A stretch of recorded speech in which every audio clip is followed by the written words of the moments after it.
Class 6 science का question answer session है, जिसमें कि आपके first chapter, second chapter, third और फोर्थ कवर हुए हैं।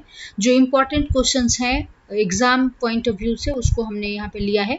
तो आप इसको ऑनेस्टी से कॉपी में लिखेंगे और फिर आंसर मैच करेंगे कि इसका आंसर क्या क्या होना चाहिए और क्या दिया गया है आपके लिए। तो ये आप देख लीजिए अभी कि क्या है। पहला क्वेश्चन अभी आपके स्क्रीन पे आने वाला है। तो पहला क्वेश्चन जो है आपका वो है, name 5 plants and their parts that we eat. 5 plant और उसका पार्ट जिसको हम खाते हैं वो आपको देना है।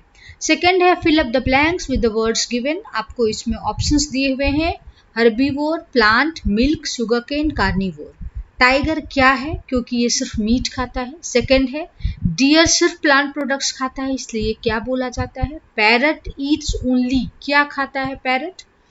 The what we drink which comes from cows, buffalo and goats is an animal product. And the fifth one is we get sugar from. sugar आपको किस से मिलता है, किसी प्लांट से मिलता है या फिर जो भी ऑप्शन आप इसमें से चूज करना सकते हैं वो कर लीजिए। आंसर अब आप चेक कर सकते हैं, ये जब आप कर लेंगे तब आंसर चेक करेंगे, मैच कर लीजिए। आंसर जो है वो आपका स्क्रीन पे आ गया है। The names of 5 plants and their parts that we eat are paddy, seeds और व्हीट का सीड्स खाते हैं। आप इसमें आपका आंसर डिफर भी कर सकता है, क्योंकि जितने भी सीरियल्स आप लिखना चाहेंगे वो सब का हम सीड्स खाते हैं। मस्टर्ड का सीड खाते हैं, तो आप आंसर इसमें चेंज कर सकते हैं। मस्टर्ड प्लांट का हम सीड्स और लीव्स दोनों खाते हैं, है ना। सरसों का पत्ता भी खाते हैं, सरसों का साग के फॉर्म में।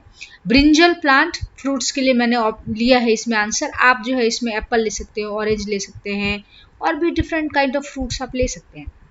पोटैटो प्लांट का हम स्टेम खाते हैं, गार्लिक का स्टेम खाते हैं, जिंजर का स्टेम खाते हैं। और जो फिल इन द ब्लैंक्स था उसमें कार्निवोर ए आंसर है, बी में हर्बीवोर, सी में प्लांट, डी में मिल्क और ई में शुगर केन। तो आप जो है इसको भी देख सकते हैं। अब आपका क्वेश्चन जो स्क्रीन पे आएगा वो है थर्ड कहता है, name the major nutrients in our food. Major nutrient क्या क्या होते हैं। Name 2 foods each rich in. जो आपको फैट में कौन सा फूड का एग्जाम्पल आप जानते हैं, स्टार्च में कौन सा जानते हैं, डाइटरी फाइबर और प्रोटीन। और फिफ्थ क्वेश्चन ये थोड़ा सा इंपॉर्टेंट है, व्हाट आर कार्बोहाइड्रेट्स। कार्बोहाइड्रेट्स किसको बोलते हैं, इसको आपको डिफाइन करना है। तो आप इतना करने के बाद आप क्या कर सकते हैं, क्वेश्चन का आंसर मैच कर सकते हैं। तो ये रहा आपका क्वेश्चन का answer. The major nutrients in our food are carbohydrate, protein, fats, vitamin and minerals. और ये जो आपका फैट का सोर्स था वो घी एंड बटर है। आपका ऑप्शन इसमें से चेंज हो सकता है, दूसरा भी सोर्सेज है फैट के। रॉ पोटैटो एंड राइस, ये ऑप्शन स्टार्च का है। डाइटरी फाइबर में ग्रीन वेजिटेबल्स और फ्रूट्स आते हैं, तो इसमें से आप कोई भी 2 चूज कर सकते हैं। Spinach, cabbage, carrot, ladies finger, ये मैंने लिया है। और जो प्रोटीन है इसका source milk, egg, fish, meat, pulses हैं। आप कोई सा भी 2 लिख सकते हैं। The compounds of carbon, hydrogen and oxygen which provide energy for our body are called carbohydrates। ये कार्बोहाइड्रेट की डेफिनेशन हो जाए। अब चलते हैं हम नेक्स्ट क्वेश्चन की तरफ। नेक्स्ट क्वेश्चन आप देख लीजिए, name the food nutrient indicated by an oily patch on paper. Paper पे कौन सा फूड न्यूट्रिएंट आप रखते हैं तो उसमें तेल जैसी पैच आ जाती है, स्टेन दिखती है। इसका आंसर आपको लिखना है। नेम 2 एनर्जी प्रोवाइडिंग न्यूट्रिएंट्स, ये भी आपको लिखना है। Name a nutrient which helps in repairing the damaged body cells. एक न्यूट्रिएंट का नाम बताइए जो कि डैमेज्ड बॉडी सेल्स को रिपेयर करता है। तो इन तीनों का आंसर आप देख सकते हैं। जो आईली पैच है वो फैट का प्रेजेंस दिखाता है। और जो क्वेश्चन था एनर्जी प्रोवाइडिंग न्यूट्रिएंट, उसमें कार्बोहाइड्रेट एंड फैट होगा। और जो आपका एक क्वेश्चन था कि name a nutrient which helps in repairing the damaged body cells, इसमें आप प्रोटीन आंसर लिखेंगे। अब जो हम चैप्टर इसमें से ले रहे हैं नेक्स्ट क्वेश्चन के लिए वो फाइबर एंड फैब्रिक है। तो फ्रॉम फाइबर टू फैब्रिक, उस क्वेश्चन से आप देख सकते हैं। ये क्वेश्चन है, what is fabric, on what factor does our type of clothing depend. और तीसरा है, classify the following fibres into natural and manmade. इसमें से आपको 6 और 7th क्लोथ्स के नाम दिए गए हैं फाइबर्स के। इसको आपको चूज आउट करना है कि कौन सा नेचुरल है, कौन सा मैनमेड है। And what is known as golden fibre, कौन से फाइबर को गोल्डन फाइबर कहते हैं। और 5th क्वेश्चन है, in which states of India cotton is grown. ये मैंने जब फ्रॉम फाइबर टू फैब्रिक का वीडियो बनाया हुआ है वहां पे हमने मैप के मदद से आपको समझाने की कोशिश की है। तो इसका आंसर भी आप लिखेंगे, फिर आप चेक करेंगे। तो देखिए क्या है answer, fabric means woven material. आपको बताया गया है कि फाइबर को जब स्पिनिंग प्रोसेस करते हैं तो यार्न बनता है, और यार्न को जब नीटिंग या वीविंग करते हैं तो वो फैब्रिक बनता है। तो फैब्रिक क्या है, फैब्रिक मीन्स अ वुवन मटेरियल। वीविंग करके या नीटिंग करके जो हम बनाते हैं वो फैब्रिक है। और it is made up of yarn. Fabrics are made by the two main processes known as weaving and knitting. उसके बाद कौन सा क्लोथ हम पहनते हैं, कभी कॉटन पहनते हैं, कभी सिल्क पहनते हैं, कभी वुलन पहनते हैं, तो किस बेसिस पे हम ऐसा चेंज करते हैं, तो वो क्लाइमेट की बेसिस हो सकती है, ऑक्यूपेशन हम कौन सा काम करते हैं, कौन से पेशे से, प्रोफेशन से जुड़े हुए हैं, उस पर डिपेंड करेगा, कल्चर हमारे यहाँ का कौन सा है, और डेली नीड्स की बेसिस पे हमारा रोज का क्या ज़रूरत है उसकी वजह से हम कपड़े जो है चेंज करते हैं। थर्ड है नेचुरल फाइबर में एग्जाम्पल कॉटन, जूट, वूल और सिल्क आ जाएगी, और मैन मेड में नाइलन, रेयन और पॉलिस्टर आएगी। अभी जो क्वेश्चन था इंपॉर्टेंट फोर्थ, गोल्डन फाइबर किसको बोलते हैं, जूट जो है चीपेस्ट नेचुरल फाइबर है और इसकी येलो कलर की वजह से इसको गोल्डन फाइबर बोला जाता है। फिफ्थ है cotton is grown in Maharashtra, Gujarat, Punjab, Rajasthan, Tamil Nadu and Madhya Pradesh. आपको इन स्टेट को याद करना है, इसके कैपिटल को याद करना है, मैप में इसकी लोकेशन देखनी है। महाराष्ट्र का कैपिटल है मुंबई, गुजरात का गांधीनगर, पंजाब का चंडीगढ़, राजस्थान का जयपुर, तमिलनाडु का चेन्नई और मध्य प्रदेश का भोपाल। इन सबको आप मैप में लोकेट करके देखेंगे आपको आता है या नहीं। फिर नेक्स्ट क्वेश्चन देखते हैं हम। नेक्स्ट क्वेश्चन है जो सॉर्टिंग ऑफ मटेरियल से आपका एक क्वेश्चन होगा, ये कुछ क्वेश्चंस उस चैप्टर से भी हैं।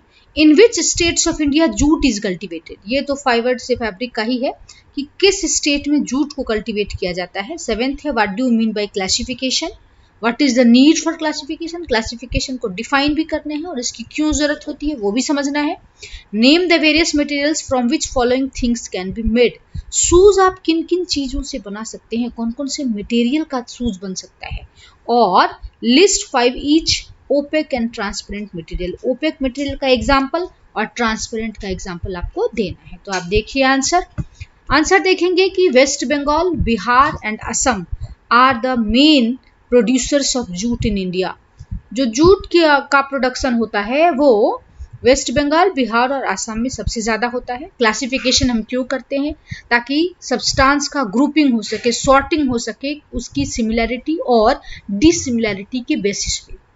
थर्ड है क्लासिफिकेशन की रिक्वायरमेंट क्यों है, क्योंकि ताकि हम उसको आइडेंटिफाई कर सके, हर एक ऑब्जेक्ट को उसको सॉर्टिंग कर सके यानी ग्रुपिंग हो सके, उसको लोकेट कर सके। जैसे अगर हम किसी राशन की शॉप में जाते हैं और वहाँ पे कहाँ पे साबुन रखी है, कहाँ पेस्ट रखी है, और लोकेट करने में आसानी हो, इसलिए उसको क्लासिफाई कर दिया जाता है कि इस रैक में हमने रखा है बाथिंग सोप, इसमें रखा है वॉशिंग सोप, इसमें रखा है यूटेंसिल्स क्लीनिंग सोप, तो जैसे भीम बार वगैरह होता है, तो उसको समझने के लिए।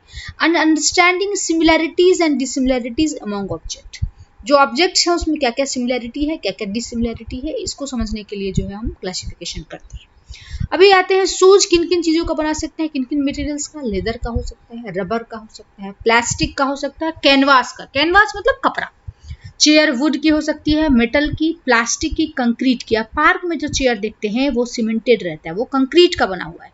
Coins, copper, silver, gold. Utensils यानी कि बर्तन, तो बर्तन आपके आयरन, कॉपर, एल्युमिनियम ये सब के बन सकते हैं। और कपड़े जो है वो कॉटन के, वूल के, सिल्क के, रेयन के, नाइलन के बनाए जा सकते हैं।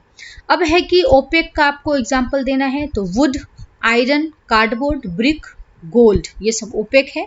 और ग्लास, वाटर, एयर, प्लास्टिक बोतल, स्विमिंग गॉगल्स, ये सब क्या है, ट्रांसपेरेंट सब्सटेंस के एग्जाम्पल है। एक और चीज आपको बहुत जानना जरूरी है इन्वायरमेंट पॉइंट ऑफ व्यू से कि why plastic is not good for us, plastic हमारे लिए क्यों अच्छा नहीं है। Plastic is a non biodegradable substance, इसका मतलब होता है वैसा सब्सटेंस जो कि आसानी से डिकम्पोज नहीं होता है, ब्रेक डाउन नहीं किया जा सकता है माइक्रो ऑर्गेनिजम्स के द्वारा। तो जैसा आप प्लास्टिक रखते हैं, डंप करते हैं डस्टबिन में, वैसा ही रह जाता है। अगर वो अर्थ के नीचे भी जाएगा तो for millions of years it will be in the same condition, so it remains in as it is condition for millions of years. That is why plastic is not good for us. इसीलिए हम कहते हैं कि plastic जो है वो हमारे लिए अच्छा नहीं है। Thank you.